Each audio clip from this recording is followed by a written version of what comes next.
Hello, you're watching World Without Rule of Law. Welcome to the Southern Virginia homestead. Hi everybody. So it's December 30th, 2018. The new year is rapidly upon us. And I just kind of wanted to, first I wanted to have like a New Year's greeting, and I thought maybe we'll just kind of like go over like everything that's happened this year. There's a lot of changes for us this year. A lot of big changes. A year ago, at this point, we lived in Connecticut in a house where I'd lived for a few years since we got married, where my wife has lived for over 20 years. And in the course of the time that followed, we sold that house. We were kind of living here and there with friends and stuff. I was coming down on my vacations and working on this project down here as best I could within the time that I had. And so in April 13th, I moved down full time. Now the house still wasn't finished, and Linda worked at an elementary school, which she does down here too, and she did up there. And so she needed to finish out the school year, so she came down in the beginning of July. Yep.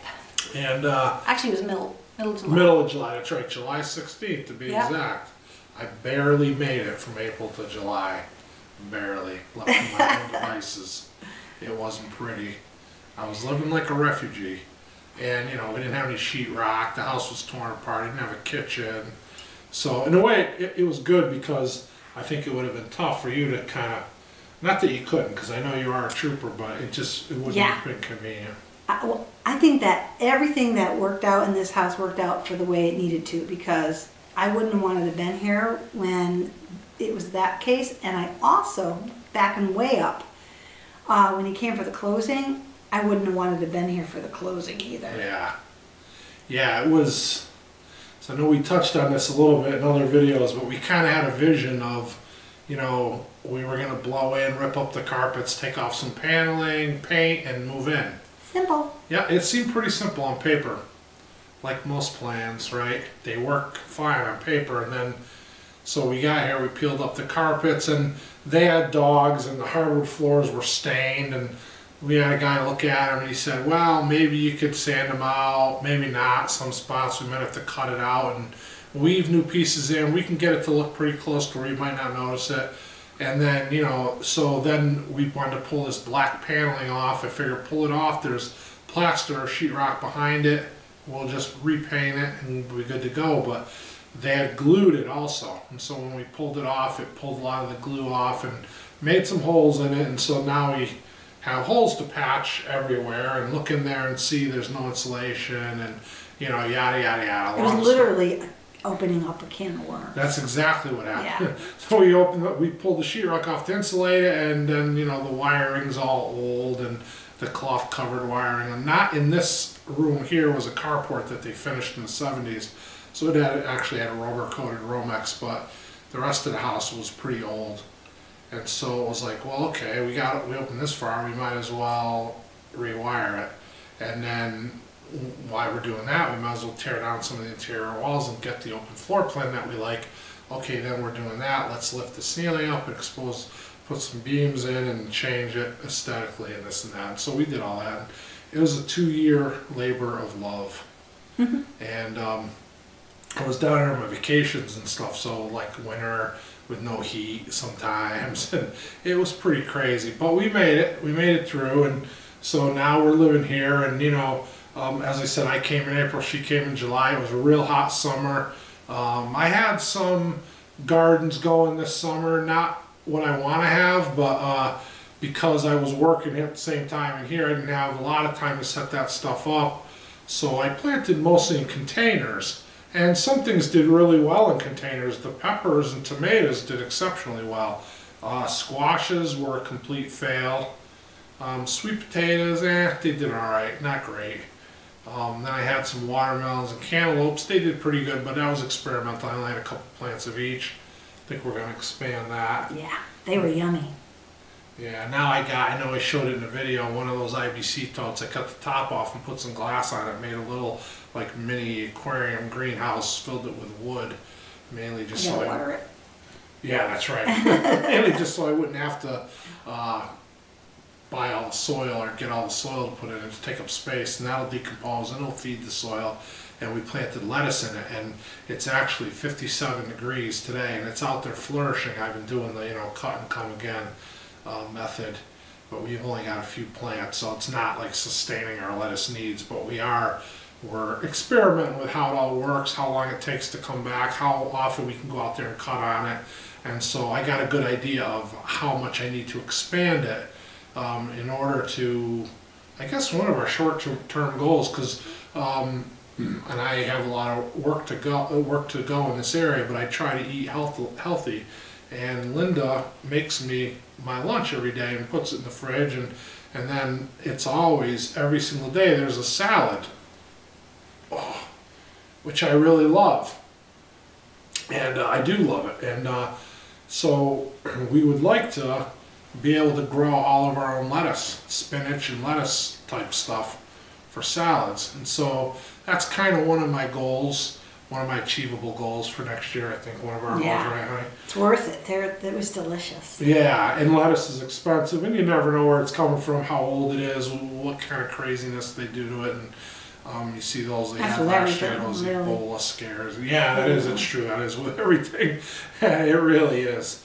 And so we're going to see, like, I got to fidget. I'm a little uncomfortable here. Got to see where that's going to go. Of course, I broke my ankle, fractured my ankle Friday. Not this past Friday, but a week ago Friday. So today's Sunday, so a week and 3 days ago.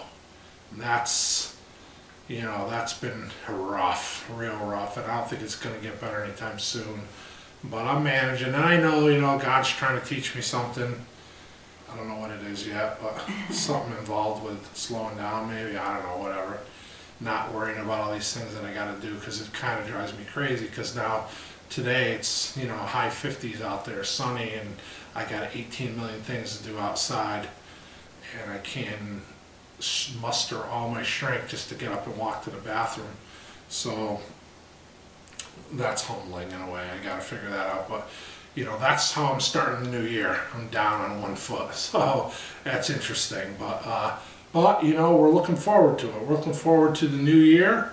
Looking forward to some positive changes, some things, you know, improving on some things like the gardens. I got a plan to improve on my rain catchment system, and a bunch of other stuff around the homestead. I want to get into some canning, some different stuff, right, honey? What do you have? Anything? Well, no, just kind of like have to kind of go with the flow, because you just never know what's around the corner. So you just got to be ready for anything. And really, Linda's like she's like my anchor. Like, she does all the, like I said, she makes my lunch every single day. She makes dinner. She does all the laundry, keeps the house. So like, and works a full-time job. So she's got her hands full just keeping up with the day-to-day.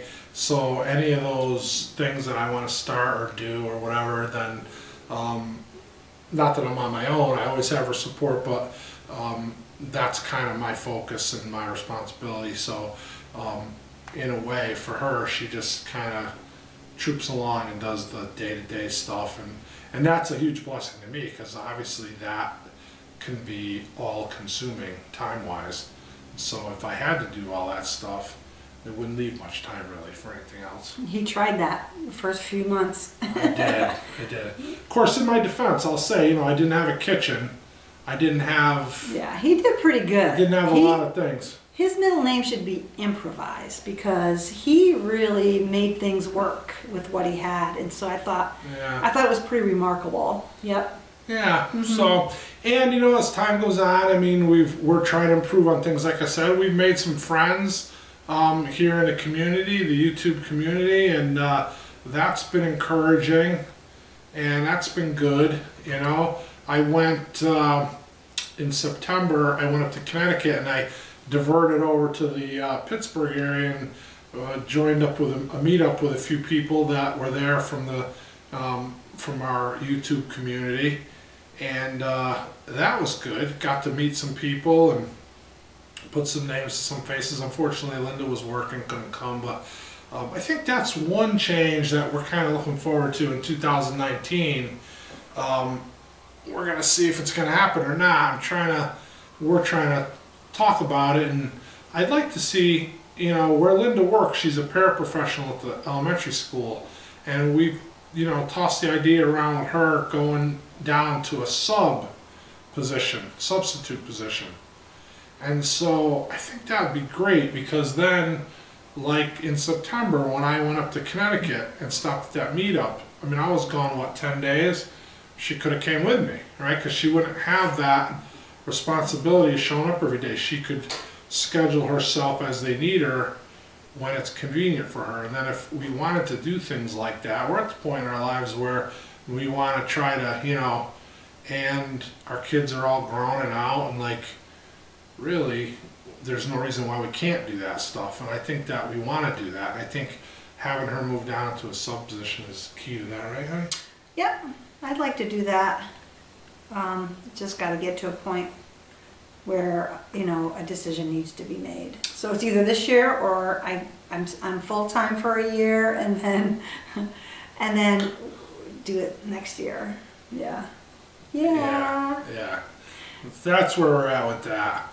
But I love it. I love my job. Yeah, it's very hard, physically demanding, and harder so here than it was in Connecticut, because of course that's why Connecticut's circling the drain economically, but and that's only true if you're in the middle, not even that there is even a middle class anymore in America, especially not in Connecticut. It's usually either the filthy rich or the low, you know, the bottom of the barrel economic people, and like we found ourselves declining into that up there, because when we grew up in the 70s there was a strong middle class, but it faded away, and you know, our income advances didn't keep up with the cost of living advances and the tax increases and all that craziness that goes on in Connecticut. And there's people there that, you know, were born with millions of dollars in their bank account, and they'll always thrive in that state, and so that's fine for them, but like, where does that leave us? And so the point I'm making is the school system where we lived, it was 5,000 kids, it was $74 million last year to support a school system of 5,000 kids. So we had a superintendent of schools that made more than the governor of the state of Connecticut. And the positive side of that, personally, if there really is one, is that Linda, being a paraprofessional in an autistic program, I guess special ed, not just autistic, right? But a lot of autistic population, they are heavy with labor. So there was, what, 9 kids in that program? 11 kids? In Connecticut? Yeah. No, there was probably like 9. And how many adults? Oh, like 5. Yeah, so 9 kids, 5 adults. So, you know, 2 to 1 pretty much ratio. Whereas down here, and of course everybody makes a little less, and how many kids in the program we are now? We're bumping up to 10, and there's just the teacher and me. 2 adults. Yeah, So that's a 5 to 1 ratio. So when you're looking at it from what drives the economics of a state and being a taxpayer, that's good news, right? Because they're doing it. But on a personal level, she's a lot more tired when she comes home, and it's more physically demanding. And so we're at that point where I really want to see her go down to the part-time thing, and then, you know, you get that to feel like that you just don't work for a few days. It's completely at your discretion when you want to work, when you don't. I do have to say though, I'm in better shape than I was when I first started down there. That's for sure. I'm not as sore. It's beyond words to explain how sore every fiber of my body was. Just hurt all over. Oh boy. Yeah. But now it's better. So it is a little better. It's getting a little better. But ultimately, that's kind of our direction where we want to go in the next year. Like I said, want to get more time for the 2 of us together to do things that we enjoy, to travel and visit friends back in Connecticut or wherever that leads us. We have good friends that of ours that are church builder missionaries, and they travel around. He's got a project, I think, in Alabama or Mississippi, starting up in May or June, and you know, I'd love to go down there and help him for a couple weeks, and the two of us go, and so that's kind of the stuff we want to do now. So I think going forward, if we can realize that goal in 2019 or not, that remains to be seen, but eventually that's kind of where we're heading. Have more time together, that's one of our priorities. More time spent together and going around doing the things we want to do and doing the things we enjoy, and seeing friends, seeing family, traveling around. I want to grow more food. I want to get a little more. I know that self-sustainability food-wise is almost unachievable at the level we're at here, like the amount of land we have, and like there's always going to be some outside inputs, and I'm realistic about that, but I would like to go further in that direction, and it could take us years.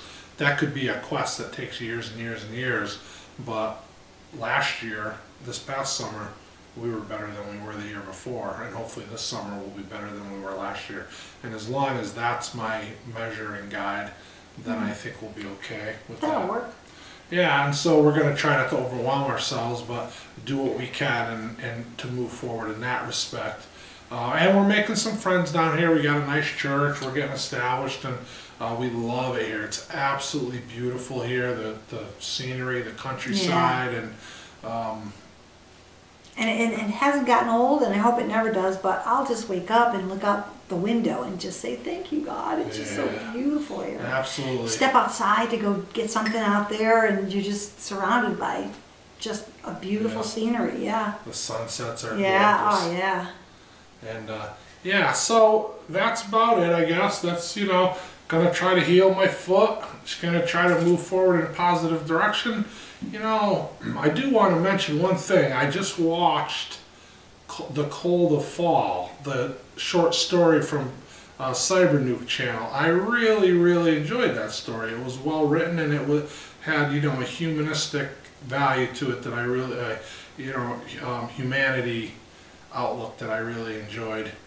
But last night I watched the premiere, and Linda doesn't watch them because she usually goes to bed around 7.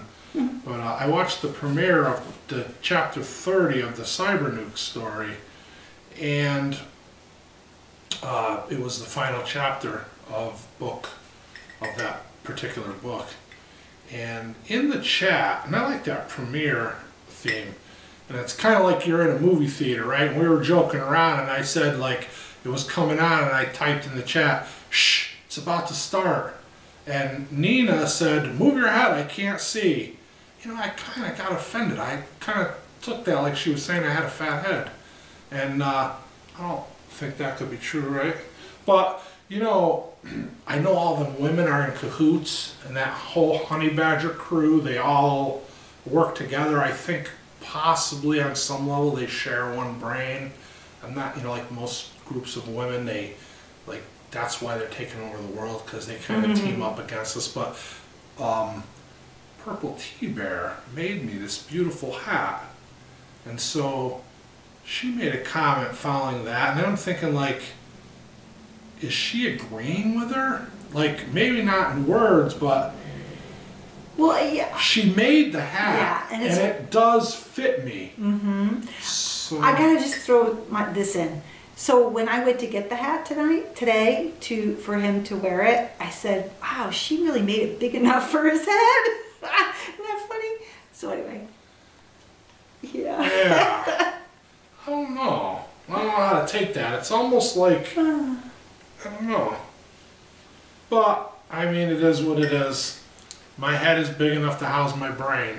I mean, I'm just saying. Is it fat? Do I have a fat head?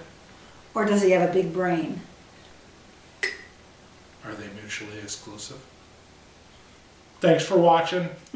Happy New Year. Happy New Year. May the best for all of you in 2019 come. Thanks for watching. God bless you.